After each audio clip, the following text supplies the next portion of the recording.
Yo, what's up? Dr. Swole here, MD, pro physique athlete. Today I'm going to be sharing my full 4-day full body hypertrophy program. I've gotten some requests for an update on my current training and I've actually changed up my split. Previously I was following a 4-day upper lower split and I've switched back to full body for some reasons that we'll talk about later. I'm using a modified full body split, so I am training with high frequencies, but not every muscle is necessarily being trained 4 times per week. I've been running moderate volumes with an emphasis on back, shoulders, and calves.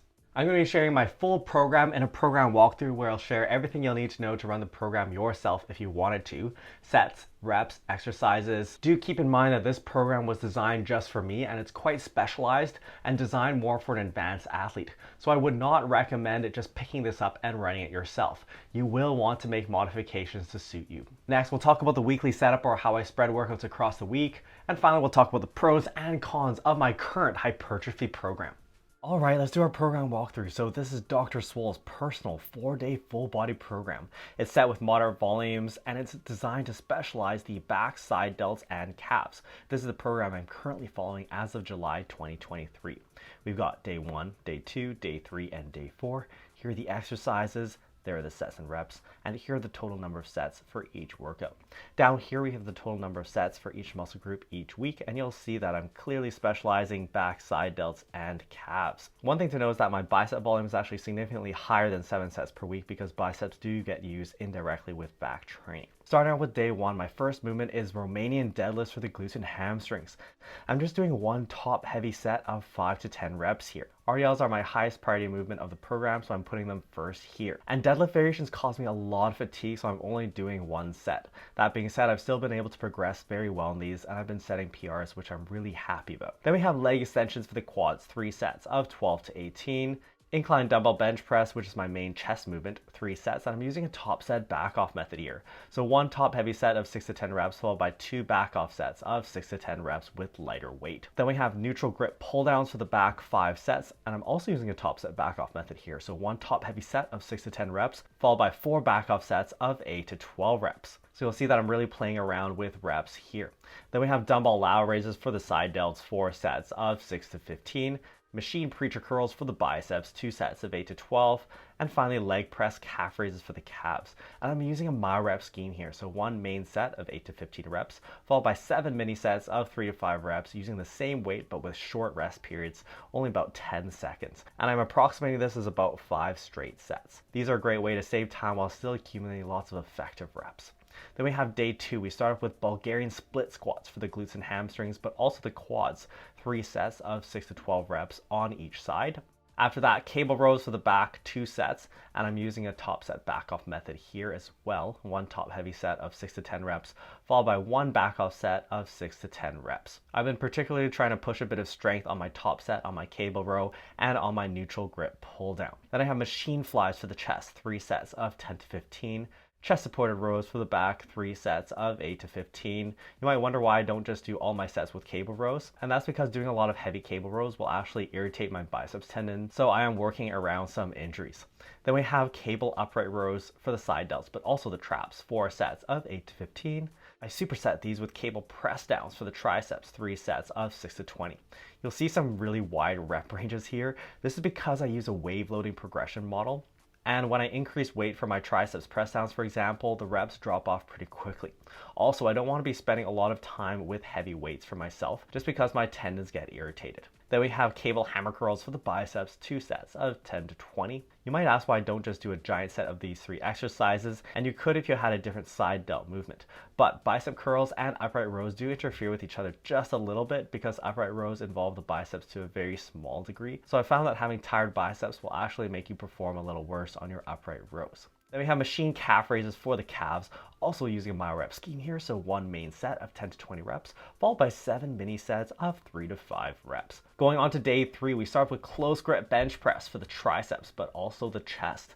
Just one top heavy set of 5 to 8 reps. I really have been programming this in a strength-oriented fashion, and I have set a couple PRs in this, which I'm really happy about. You'll see that I've set this movement in the front seat on this day. Since I've phased out barbell bench press, that's given more room to give this movement priority. Then I have the Dr. Swole pull down for the back, 5 sets of 8 to 15 reps. These are basically a modified single arm pull down where you're just sitting on the ground And the key is that you angle your body about 45 degrees from the line of pull. This gives you more control over the line of pull than you would if you were sitting in a lat pull down machine. Then I have hack squats for the quads, 3 sets of 12 to 18. You'll see that my quad work is relatively higher rep in this program, and that's because I'm working around tendon problems. I probably will work towards heavier weights later.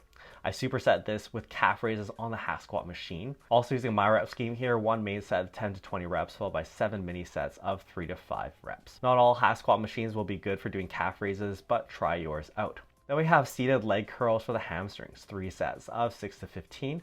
Machine bench press for the chest, 2 sets of 12 to 18. And then dumbbell lateral raises for the side delts, 4 sets of 6 to 15. These are like an incline curl, except you actually set the bench all the way flat and you're on your back. One top heavy set of 6 to 10 reps followed by 2 back off sets of 8 to 12 reps. This is a bit unconventional to be using the top set back off method for isolation work, but at this point I've found I need to be careful about how much volume I spend on heavy weights because it's hard on my connective tissues. So I'm doing this out of necessity. If you were a beginner, you could probably just do straight sets of 6 to 10 reps. Then we have day 4. Starting off, Smith machine squats for the quads, 3 sets of 8 to 12. And I perform these with my feet forward, more like a hack squat. Then machine overhead press. These hit the front delts, but also a bit of upper pecs and triceps, 3 sets of 8 to 15.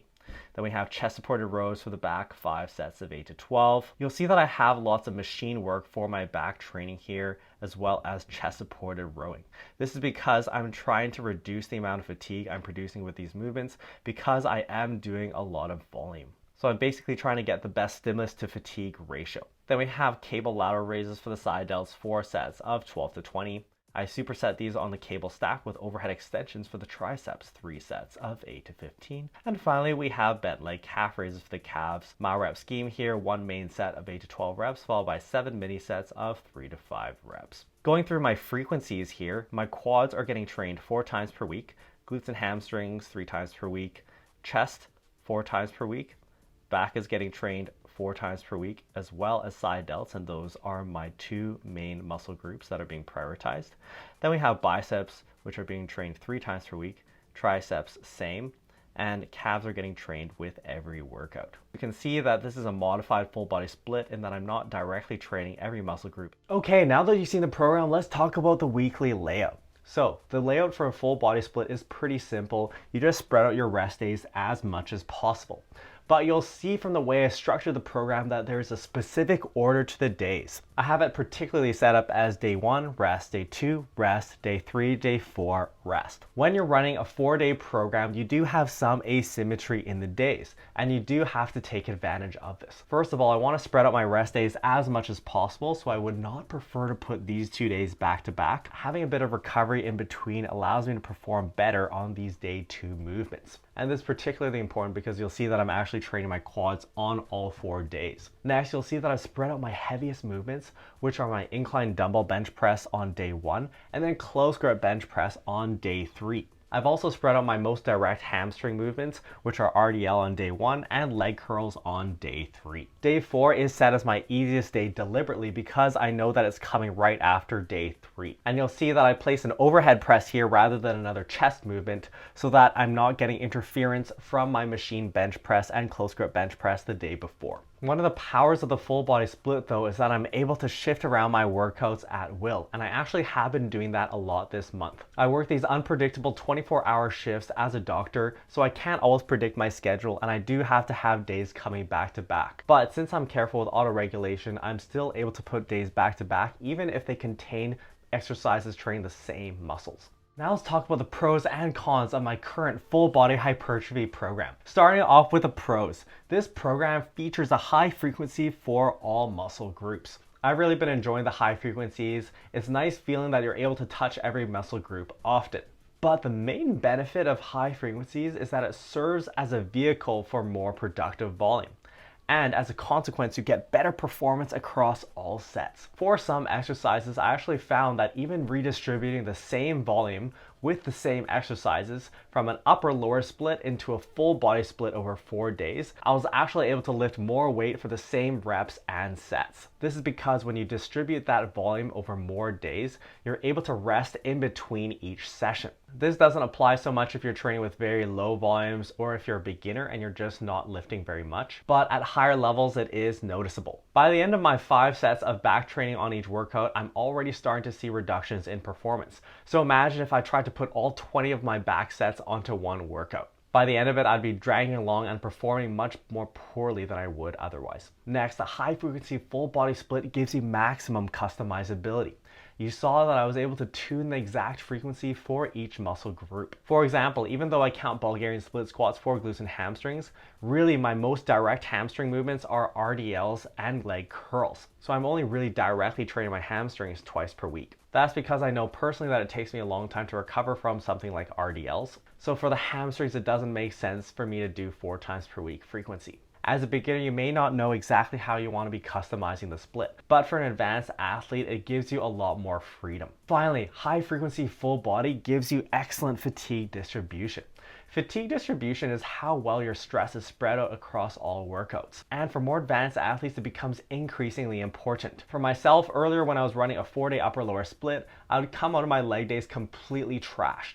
It would be to the point where I'd have trouble speaking straight the rest of the day. I found that training full body allows me to distribute my fatigue better, particularly from leg training.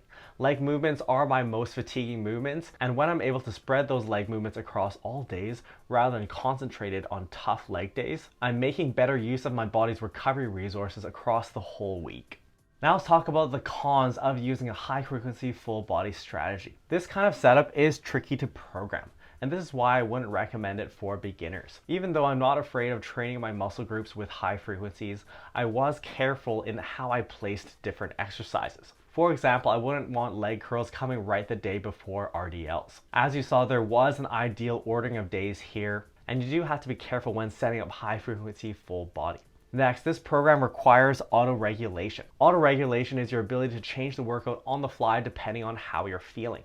When training with high frequencies, there will be times when you'll still be sore in the target muscle that you're going to be training again. First of all, this doesn't happen as much with high frequency full body because your body actually gets used to it and you actually get less sore, but you have to be able to modify programs depending on how you're feeling. Otherwise, you can overdo things and end up with chronic aches and pains and even overuse injuries. Next, training high frequency full body does lead to long workouts. As you saw, for some of my muscle groups like biceps, I might only do 2 sets in a day. This is somewhat inefficient from a time perspective since you are moving around and having to wait for machines. Finally, with full body training, since you're doing fewer sets for each muscle group, you do get less of a pump. I don't think this is as much of an issue for more advanced athletes. For myself, I can get a great pump even from just a couple of sets. But some people really like just going in and focusing on a couple of muscle groups. I am planning on making some pretty significant changes to my programming strategy, largely because I've been dealing with a lot of fatigue. But it's been really cool being able to document my training journey with you. And even though I don't intend for you to use this program yourself, I think you can pick a lot up from seeing how I'm setting things up. I will be sharing the full program as an Excel file in my Facebook group. So if you haven't joined the group already, find the link in the description below, join the group, and you can download the program for free. If you want to see my previous program, check out this video where I shared my full upper-lower split, which actually used a unique minimalistic power building strategy. Make sure you subscribe for more free hypertrophy programs, and we'll see you next time.